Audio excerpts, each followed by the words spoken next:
आज मैं आप लोगों को चाणक्य नीति की कहानी सुनाने जा रहा हूँ। तीनों लोकों के स्वामी सर्वशक्तिमान भगवान विष्णु को नमन करते हुए मैं एक राज्य के लिए नीति शास्त्र के सिद्धांतों को कहता हूँ। मैं यह सूत्र अनेक शास्त्रों का आधार लेकर कह रहा हूँ। जो व्यक्ति शास्त्रों के सूत्रों का अभ्यास करके ज्ञान ग्रहण करेगा, उसे अत्यंत वैभवशाली कर्तव्य के सिद्धांत ज्ञात होंगे। उसे इस बात का पता चलेगा कि किन किन बातों का अनुसरण करना चाहिए और किनका नहीं करना चाहिए।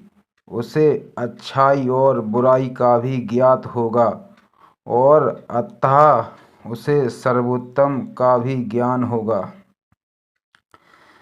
इसलिए लोगों का भला करने के लिए मैं उन बातों को कहूँगा जिनसे लोग सभी चीज़ों को सही परिप्रेक्ष्य में देखेंगे।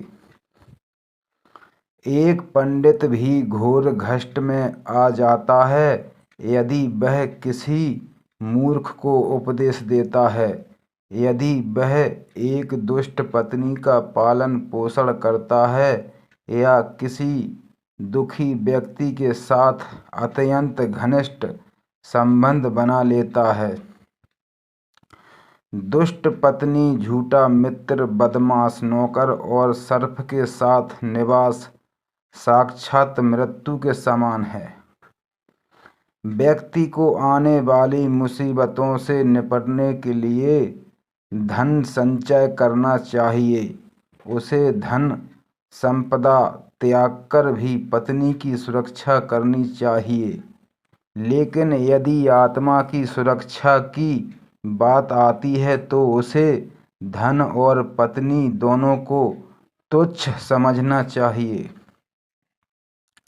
भविष्य में आने वाली मुसीबतों के लिए धन एकत्रित करें।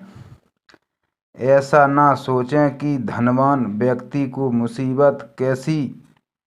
जब धन साथ छोड़ता है तो संगठित धन भी तेजी से घटने लगता है।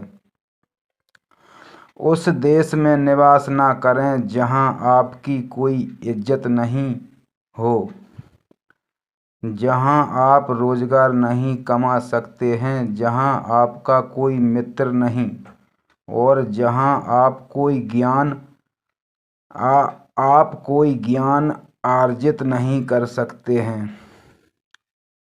ऐसे जगत एक दिन भी निवास ना करें जहां निम्नलिखित 5 ना हो। एक धनवान व्यक्ति, एक ब्राह्मण जो वैदिक शास्त्रों में निपुण हो, एक राजा, एक नदी और एक चिकित्सक।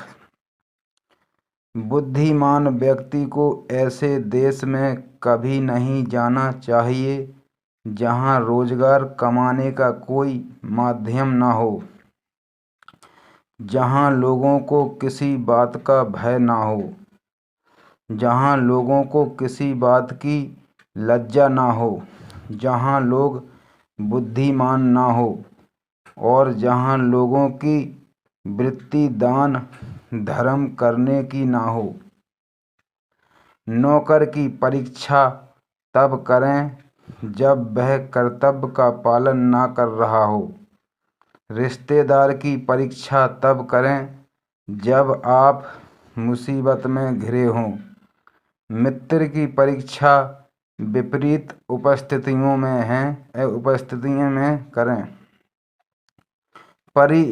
में करें और जब आपका वक्त अच्छा ना चल रहा हो तब पत्नी की परीक्षा करें। अच्छा मित्र वही है जो हमें निम्नलिखित परिस्थितियों में नहीं त्यागे।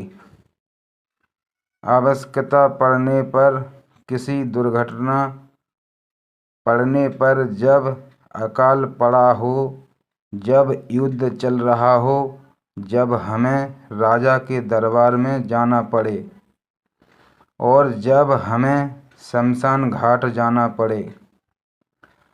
जो व्यक्ति किसी नाशवंत चीज के लिए कभी नाश नहीं होने वाली चीज को छोड़ देता है, तो उसके हाथ से अविनाशी वस्तु तो चली ही जाती है और इसमें कोई संदेह नहीं कि नाशवान को भी वह खो देता है।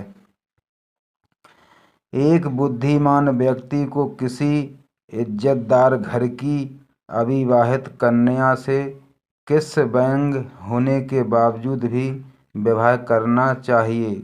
उसे किसी ही घर की अत्यंत सुंदर स्त्री से भी विवाह नहीं करनी चाहिए। शादी विवाह हमेशा बराबरी के घरों में ही उचित होता है।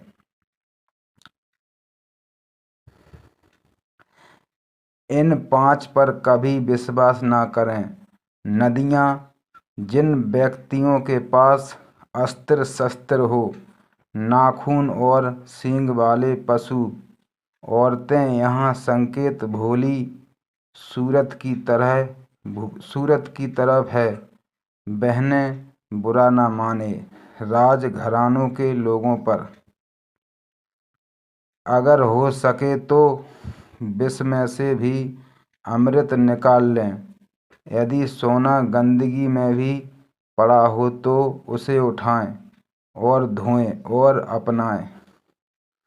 निचले कुल में जन्म लेने वाले से भी सर्वोत्तम ज्ञान ग्रहण करें।